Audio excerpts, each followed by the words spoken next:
I wake up as the President of Mexico. The scandal is already in the air. It has weight. It has a smell. Overnight headlines hardened my name into a question mark. Security is collapsing, they say. Cartels expanding. Homicide numbers disputed. Election violence rising. I am accused of continuing the hugs, not bullets approach. Of refusing to break with Andrés Manuel López Obrador. Of protecting a strategy that isn't working. There is no proof I am tied to any cartel. But there are accusations that local politics is contaminated, that the federal government manipulates data, that I am too careful, too loyal, too soft. They call me AMLO's chosen successor, a pre-selected candidate, an extension, not a leader. I step out of bed and the security detail is already positioned. They don't look at me differently. They look past me like always. The motorcade is waiting, engines running. Protocol doesn't pause for controversy. My phone is lit with notifications. International press. Opposition demands. Hashtags questioning my legitimacy. Inside the palace doors still open before I touch them. Staff still stand when I enter. They speak slowly, carefully. Every sentence around me is engineered now. No one jokes. No one speculates out loud. In the briefing room, homicide figures are projected on a screen. I know the criticism numbers adjusted categories, redefine narratives controlled. I read them anyway. Power continues its routine. Meetings proceed. Guards salute. Governors request funding. But something has shifted. When I walk into a room, the silence arrives first. Not respect, assessment. I can feel the calculation. Is she independent? Is she shielding someone? Is she strong enough? I sign documents, authorize deployments, approve statements drafted by communications teams that now double-check every word. No one says the word scandal in front of me. They say pressure. They say context. They say narrative risk. My name moves through the country before I do, in press conferences, in protest chants, in opposition speeches. I am still president. The system still obeys. But my authority now walks into every room under suspicion. I wake before the briefing team arrives. They've already sent the approved lines to my tablet. 3 pages of controlled language. Coordination, stability, continuity. I delete half of it. The scandal hasn't faded.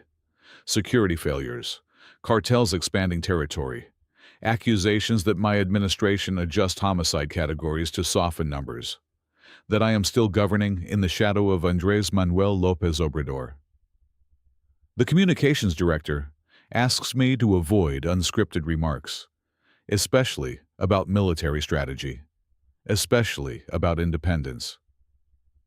At 8 a.m., I walk into the security cabinet meeting and ask for raw data.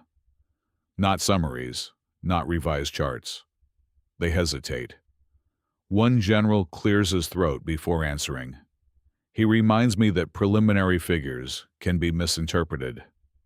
I tell him I prefer misinterpretation to doubt. By 9:30, word leaks that I demanded unfiltered statistics. An opposition senator posts that I'm panicking.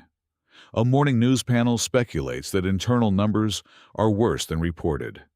I haven't said anything publicly. At 11 o'clock, I call 3 governors from states with rising election violence. The advice from my team was to issue a written statement instead. Keep distance. Avoid proximity to regions rumored to have cartel political influence. I ask them directly whether local candidates are being threatened. The line goes quiet each time before they answer. One tells me it's manageable. Another says federal visibility could destabilize local arrangements. That word stays with me. Arrangements.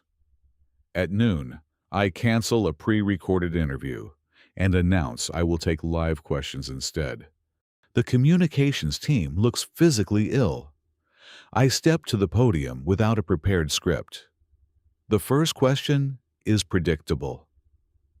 Have cartels infiltrated local governments under my watch? I say there is no evidence tying me personally to any criminal organization. I say investigations into municipal corruption are ongoing.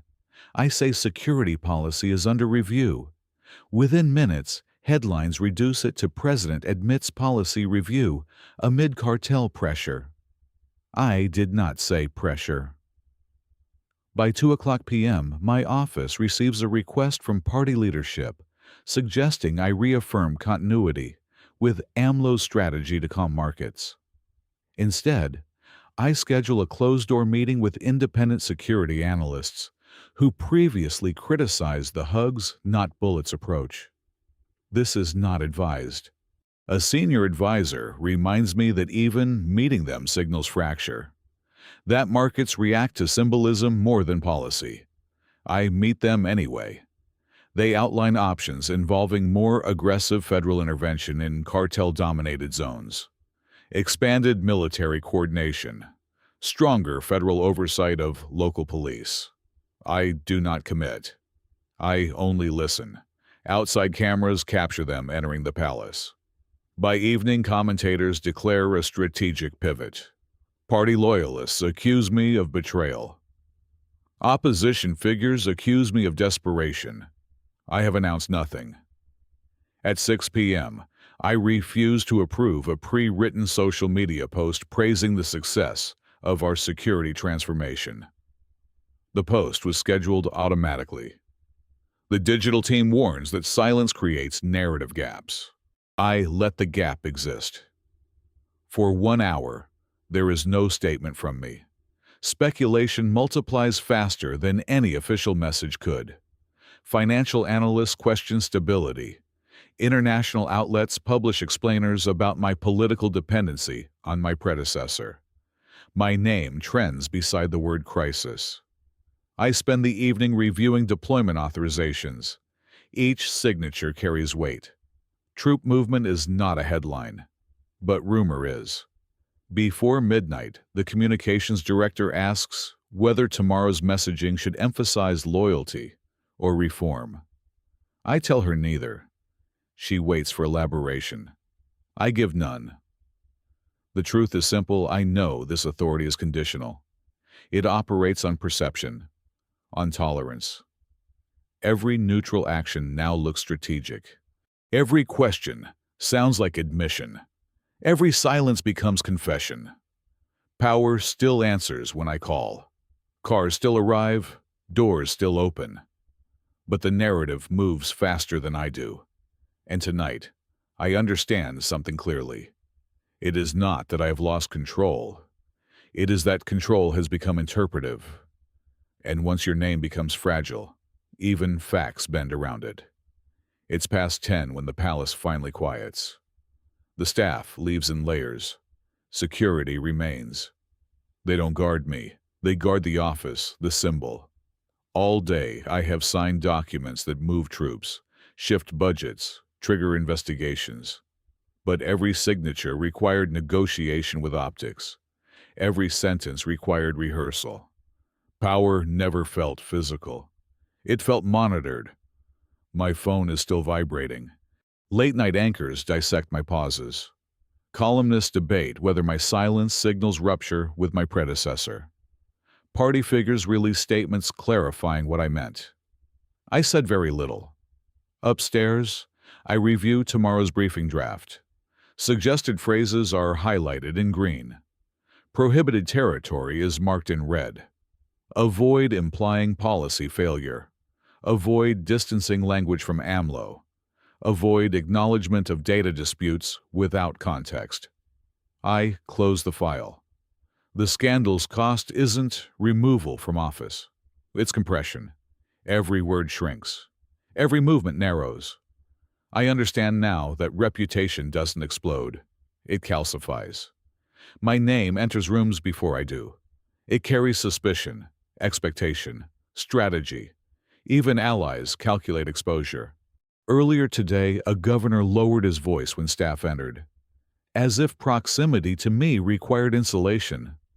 I am president, and yet every interaction is filtered through risk assessment. Influence remains intact. Orders are followed, resources mobilized. But influence is not freedom. It is choreography. I walk through a corridor, lined with portraits of former presidents. They look permanent, untouchable in oil and gold frames. But I know how quickly narratives harden. Tomorrow, I will leave this body. I will return to anonymity. No motorcade. No analysts parsing my silence. No security detail calculating angles of vulnerability. For me, this was a borrowed architecture, a system that obeyed for a day. For her, it is continuous. The accusations will not dissolve overnight. The association with cartel violence, with disputed data, with political inheritance, it will follow her into every briefing, every summit, every private conversation. Even if no proof ever ties her personally to wrongdoing, the question will remain ambient. Power does not shield from suspicion. It amplifies it. I realized something uncomfortable. It was easy for me to experiment with risk, to cancel interviews, to demand raw numbers, to create narrative gaps. I knew I would step away. She cannot. For her, every deviation compounds. Every headline layers. Midnight approaches. The palace lights dim. I feel the structure of authority still humming, autonomous, procedural, indifferent to personal doubt. And I understand now, power is never fully owned. It is leased by perception. Tomorrow I will disappear back into ordinary life. She will wake up, still carrying the name. This video is a fictional satirical thought experiment. It does not represent the real thoughts, intentions, decisions, or private life of Mexico's president.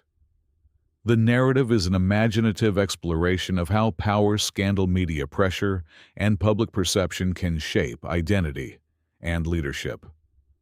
It is not a biography, a factual account, or an accusation of wrongdoing. The purpose of this piece is social commentary on fame, political authority, and the fragility of reputation in modern media environments.